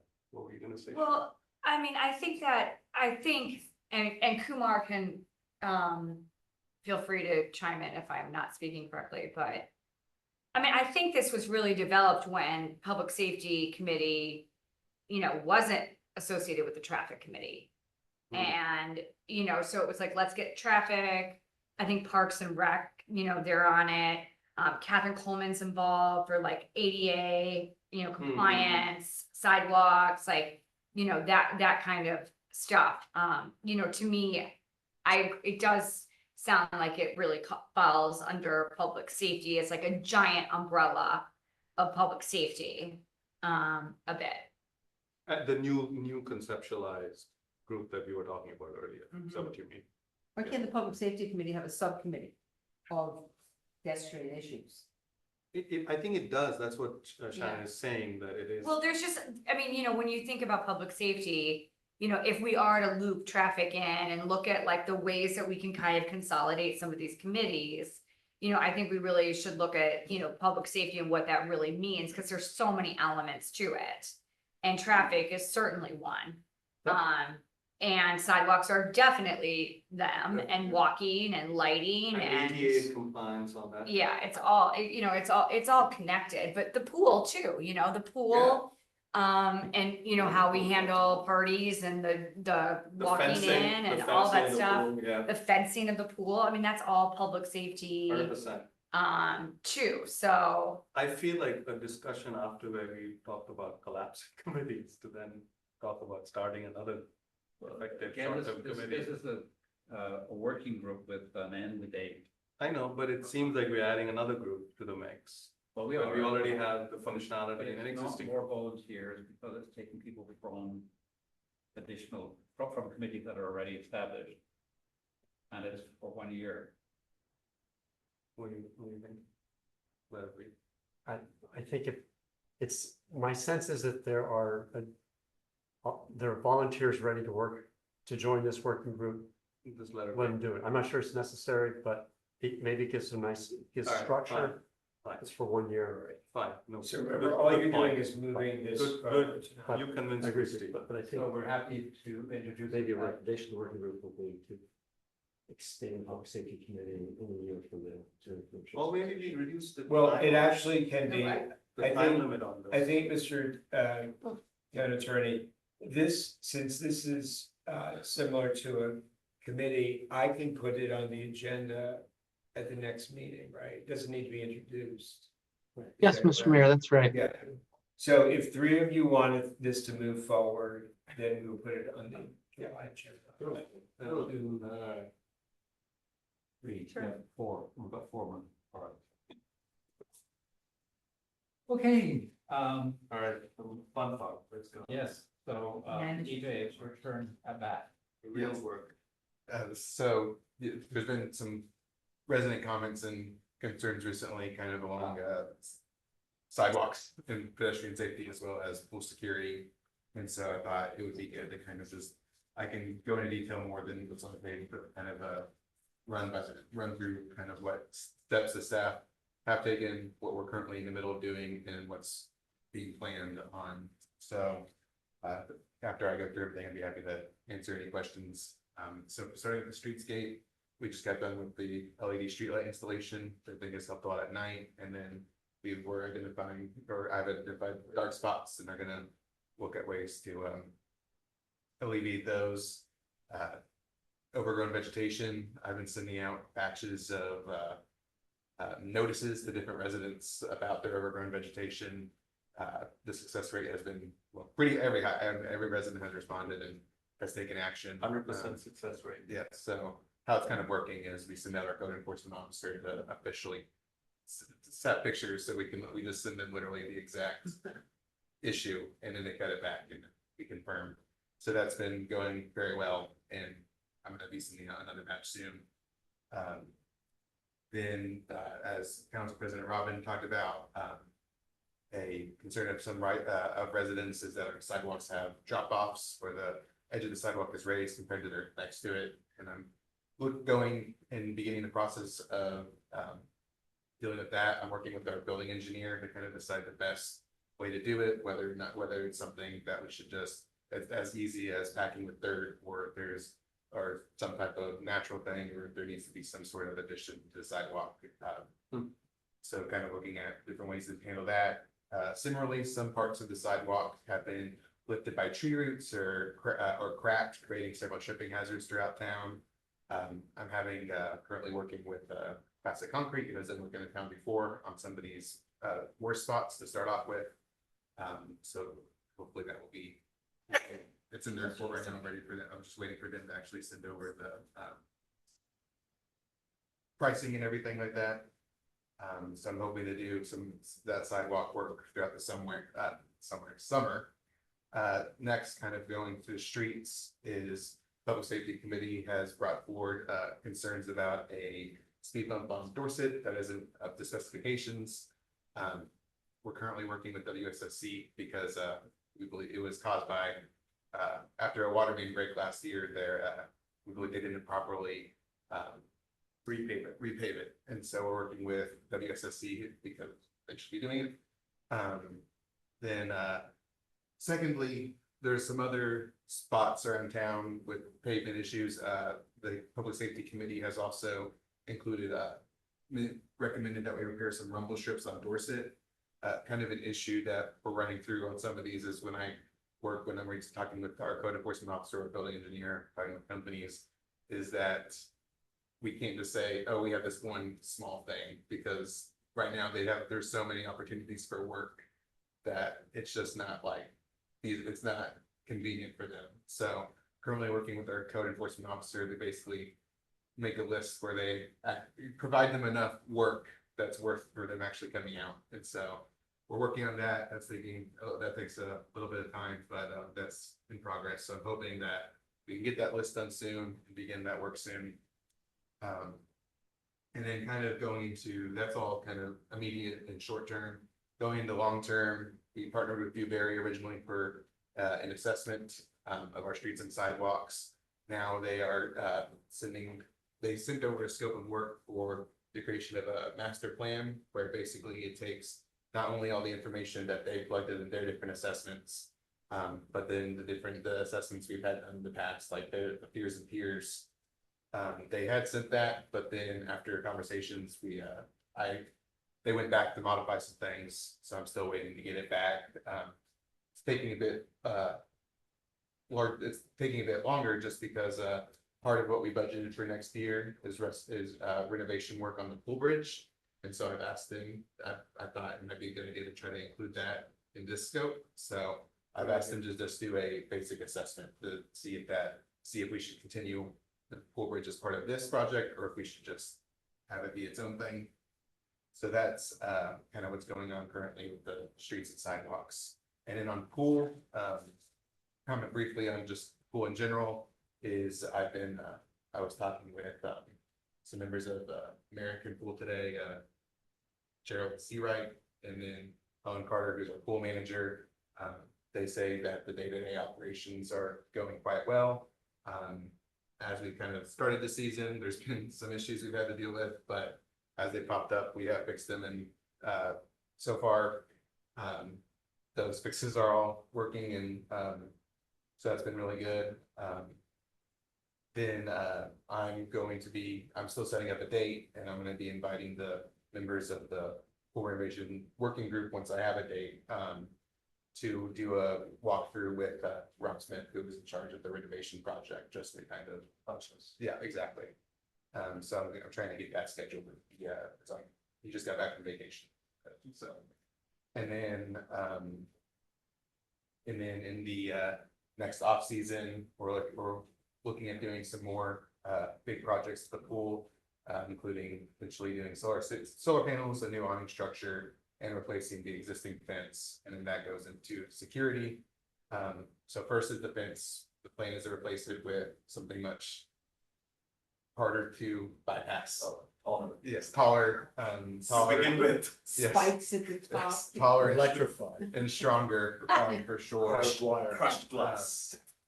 We're looking into placing new signage, at least for this season, with the existing fence. And then the mayor recommended this to me, is that the Montgomery County Department of Police will do a walkthrough. So I can do a walkthrough with them, or the town staff can do a walkthrough with them to get their recommendations on what they would do to increase up here. And motion activated, Yes. right? So that's kind of what's happening there right now. If there's any. All right, comments for EJ on any of those items?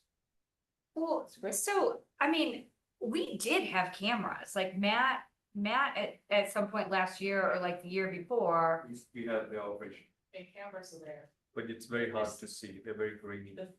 So there are cameras. Because the cameras the cameras are at the pool house, and then some people they have the fence way on. It's not gonna carry The to other that side. area where they're popping the fence.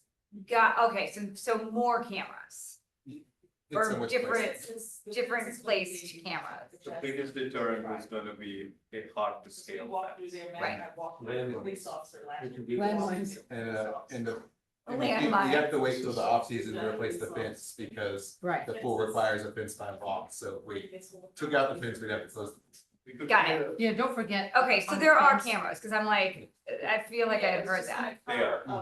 Probably only a certain portion to the pool. And we can't aim them in a different direction? It's not I mean, really, it's not about. it's age, the about distance, how so the the distance cameras is. are at the pool house, and then the kids. Yeah, Yeah, they're So we coming need way to- on the back. of So the the shallow end at best, right? Got it, okay. Some of the opposite end, in fact. We could do that, but apparently the wiring makes it hard. Yeah. So, okay, all right, so that was a question, cause I was Maybe. confused, so we do, cause I thought we did, okay. And then also I had a question, where are we with the pool, or the fairs and whatever analysis about the kids walking behind those parked cars? On the way in and out of the pool, like, I feel like we've been discussing it for like 3 years. We have. And I know, I don't know where it stands, and are we doing anything about it this year? Yes, so we're kind of looking at the path. One of the things we're doing is, that was in the report, is there's 3 spaces. Mhm. We're gonna make those back in only. And then we're gonna, at the recommendation of the pool committee, we're looking at, getting a new sign for the bridge to make it, kind of more clear. Because there's basically the bridge is only supposed to be for, service vehicles, emergency vehicles. I mean, there is a big sign right there No, that does it's not says big enough. it. It's No, not big it's not big enough because they don't, no Right. one follows it. Mhm. But, I think that the fairs and what Peter's study like showed that just having people back into those spots isn't really gonna, I mean, that's not a safety cure for, I mean, if anything, it's almost as bad because they have to like be, I mean, I can't back into a spot, but like, you know, I mean, it's a lot of turning in those points where those kids are just all walking right in front of the cars. Except that when you back up, you're inherently going slower, you know, you just sort of, you're looking, so I back in all the time if I drive there. And I'm just far more careful because I'm looking behind me. very Yeah, quickly. but it's still like, you know, a lot of people have giant SUVs where, you know, these little kids are like on their scooters, like zipping by, like right down that, you know, path. So are we not thinking that we should just get rid of those 3 spots for the time being? That was. Can we have the report posted to us again, if there, so that we can be refreshed, because it was a Good couple of idea. years ago now, I think. So they recommended that we totally change the entrance of the pool and we take that strip where the kids walk to the other side where there are Yes, they those did 7 do that, parking yes. lots or spots and go straight down, because the problem with how the pool sits now is that when the kids come in and walk directly in front of parked cars to get into the pool, they still have to cross that, you know, that turn that more people park down there. So that's the reason for that Yeah. fair study. Yeah, and I was think to they go back. also said for those three spots, make them 2 parallel spots, I believe. But as I said, it's a while ago, so let me read the report and see. I'd what like they to see, actually I'd like to did. see it again. I think, you know, actually, if I may, Shan, you had mentioned, we were gonna actually block those. Okay. At some point, just to see Yeah, how they. and put up like plants or something. we Well, were gonna just to put, like- temporarily block to just see how the experience We had goes. talked about putting planters. Why Yeah, don't those we spots so try people that in could the use second them. half of the season? Okay. Just try that and see. Let's read the report Maybe we can- come back to yeah, that. let's do that. But that is something we can easily. We can either get just try it out planters. and see even for a We can get week. cheap planters, you know. Or so- just cones and just block the.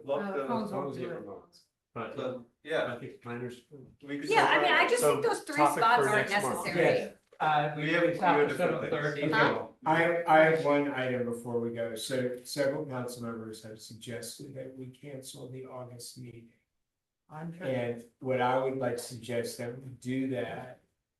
And if there happens to be a building application, that we schedule it on a time that all of you could be. So you want to cancel the August council meeting rather than. Yeah. Yeah. Because I got requests from you. On August 5th. Yeah. There's, Okay. a lot of municipalities do this. We are rare. that we Okay. And do do So the work- anyway, the work I'm session too. since I have the power to call and cancel Yeah. meetings, So one comment on that is there would need to be some sort of official meeting in August to approve the composting contract. Is that? well, that could be, that could be done at the Work session. August work session, Okay. the first few minutes. Okay. But I've gotten multiple requests to cancel the meeting, and I would suggest that we do that. So that all of you can travel to all your glamorous vacations. But if we do happen to have a building application, then we will schedule it on a day that all of you could. Yeah, that would be the only, as a resident, Yeah. we don't wanna. Yeah. Before we, I just want to thank BJ for driving all of this. Thank you so much. And I also want to thank Linda for fielding a lot since the blow up. Yes. Thank you. This is. I wanna All the thank small her. issues are, all those. Like the volume of Alright. gazillion things. Yes, including the new pool furniture. Yes. All right. Full do I- furniture is do I great. hear a motion to adjourn? Motion to adjourn. Seconded, thirded. Second. All in favor? Aye. Okay, excellent. All right, we're out. Excellent. Gotta go, Rob.